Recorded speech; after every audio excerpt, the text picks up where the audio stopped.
오늘 아침을 여는 말씀은 민수기 25장 1절의 말씀입니다. 이스라엘이 시딤에 머물러 있더니 그 백성이 모압 여자들과 음행하기 시작하니라. 할렐루야. 오늘 말씀 통해서 주님의 뜻을 깨닫는 지혜와 기도의 응답을 누리는 은총이 우리 모두에게 넘치게 될 줄로 믿습니다. 민수기 22장부터 24장까지는 오늘 25장과는 큰 대조를 이루고 있습니다. 22장부터 24장까지는 이스라엘이 하나님으로부터 받은 그 사랑과 축복이 얼마나 무조건적이고 막을 수 없는 하나님의 큰 은혜임을 강조하고 있습니다. 근데 오늘 25장은 그런 이스라엘이라 할지라도 언제나 하나님의 심판의 대상이 될 수도 있음을 또한 보여주고 있습니다. 이렇게 은혜와 축복의 이야기와 또 심판의 이야기가 연이어 나오기 때문에 오늘 내용이 우리에게는 좀 더 충격적으로 다가올 수 있는 것입니다. 오늘 민수기 25장 이야기를 정확히 알기 위해서는 반드시 기억해야 될 것은 이 사건의 배후에는 발람이 있다고 하는 사실입니다.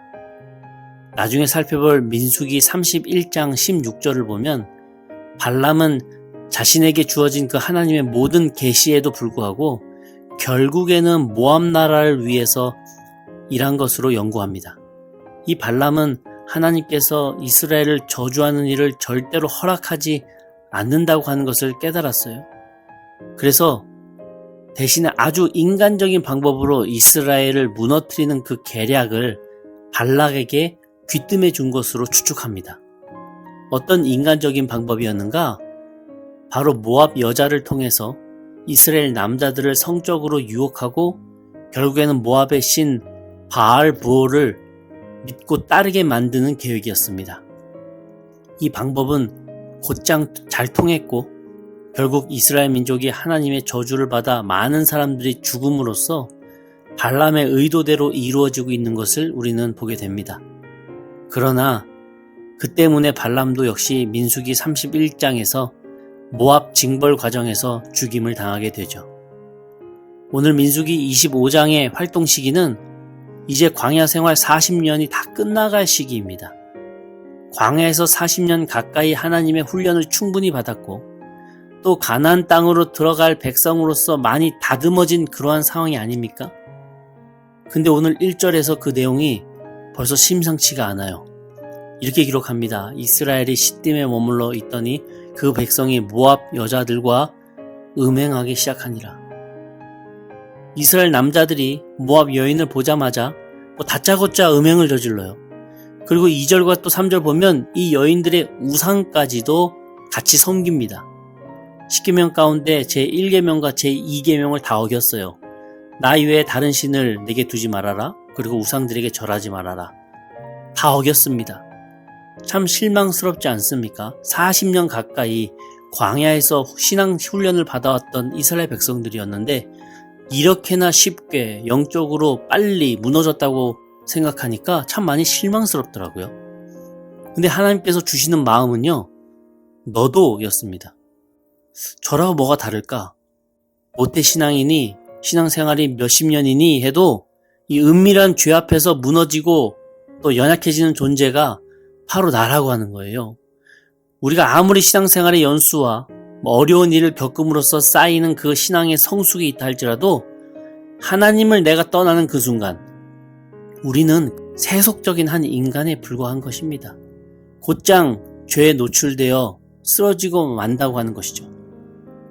그렇게 죄에 노출되어 우상 숭배를 하던 이스라엘 백성들은 이제 다 죽어나갑니다. 그렇게 온 이스라엘이 자신들의 죄로 인한 하나님의 심판의 메시지를 듣고 성막 앞에서 통곡을 하고 있는데 6절에 보니까 시므온 지파의 한 지도자인 시므리가 미디안 족속의 한 수령인 이 수루의 딸 고스비를 데리고 이스라엘 진영으로 와요. 그리고 모두가 보는 가운데 자기 장막으로 이 둘이 들어갑니다. 이걸 본 대제사장 아론의 손자 엘르아살의 아들 비느하스가 분노하여서 창을 들고 따라 들어가서 그 둘을 찔러 죽입니다. 좀 많이 잔인한 내용이지만 하나님 보시기에 그게 옳은 일이었다고 하는 거예요. 그래서 이스라엘을 타격했던 그 전염병이 이제 그칩니다.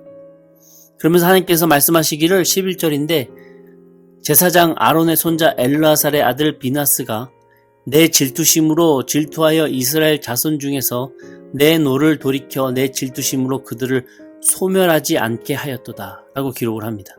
오늘 25장 말씀 속에서 하나님의 질투, 이 질투라고 하는 표현이 총 4번 나와요. 11절에 3번, 13절에 1번. 이 25장의 핵심 단어가 질투라고 해도 과언이 아닙니다. 하나님의 질투, 즉 우상을 싫어하시는 그 하나님의 마음이라고 하는 것이죠. 11절 중간에 보면 비느하스가 내 질투심으로 질투하여 라고 이렇게 표현을 하는데 이 표현이 잘 이해가 안 가실 수도 있습니다. 정확하게는 이제 내 질투심이라고 하는 것은 하나님의 질투심을 의미합니다. 즉 비느하스가 하나님의 마음으로 하나님의 질투심으로 지금 이러한 행동을 대신하고 있다고 하는 것입니다. 이 비느하스의 열심이 곧 하나님의 감정을 대변하고 있는 거예요. 만약 이 비느하스의 열심이 없었다면 이스라엘 전체가 멸절당하는 운명에 처했을지도 모릅니다. 오늘 우리 이 본문을 통해서 우리가 알 수 있는 몇 가지 교훈이 있어요. 첫 번째로는요, 하나님과의 관계를 유지하는 데 있어서 진정한 위험은 외부에 있는 것이 아니라 내 내부에 있는 경우가 많다고 하는 것입니다. 발람이 주수를 통해 이스라엘을 약화시켜 보려고 하는 모든 시도는 실패했죠. 그러나 이스라엘이 내부적으로 하나님 이외의 다른 신을 섬기는 것을 선택할 때 하나님은 기꺼이 이스라엘의 대적자가 될 수밖에 없다고 하는 것을 우리는 기억해야 합니다. 왜냐하면요, 하나님께서는 이스라엘을 너무나도 사랑하셔서 질투까지 하시는 그 하나님이시기 때문이죠. 둘째로는요, 오늘 25장의 이야기는 이스라엘을 향한 하나님의 그 축복이 무조건적인 것은 아니라고 하는 것을 보여주고 있다는 것이죠. 22장부터 24장까지 보면 알 수 있었던 것은 이스라엘이 분명 하나님의 축복을 누리고 있는 것이 맞고 이스라엘이 하나님과 바른 관계에 있는 한 그 누구도 이 축복을 빼앗아 갈 수 없었습니다. 그러나 이스라엘이 하나님과의 관계를 상실할 때, 즉 우상을 섬기고 하나님을 떠날 때는 이스라엘이 받던 그 축복도 사라질 수밖에 없다고 하는 것이죠. 이스라엘을 자식처럼 사랑하는 그 하나님께서 이 떠나가는 이스라엘을 볼 때 그 마음이 얼마나 아프시겠습니까? 그러나 우상을 향해서 떠나가는 그 이스라엘을 보실 때 그 절대적인 사랑도 거두실 수밖에 없었다고 하는 겁니다. 마지막 세 번째로 한 사람의 그 영적인 역할이 얼마나 공동체에 중요한지를 우리는 알 수 있습니다.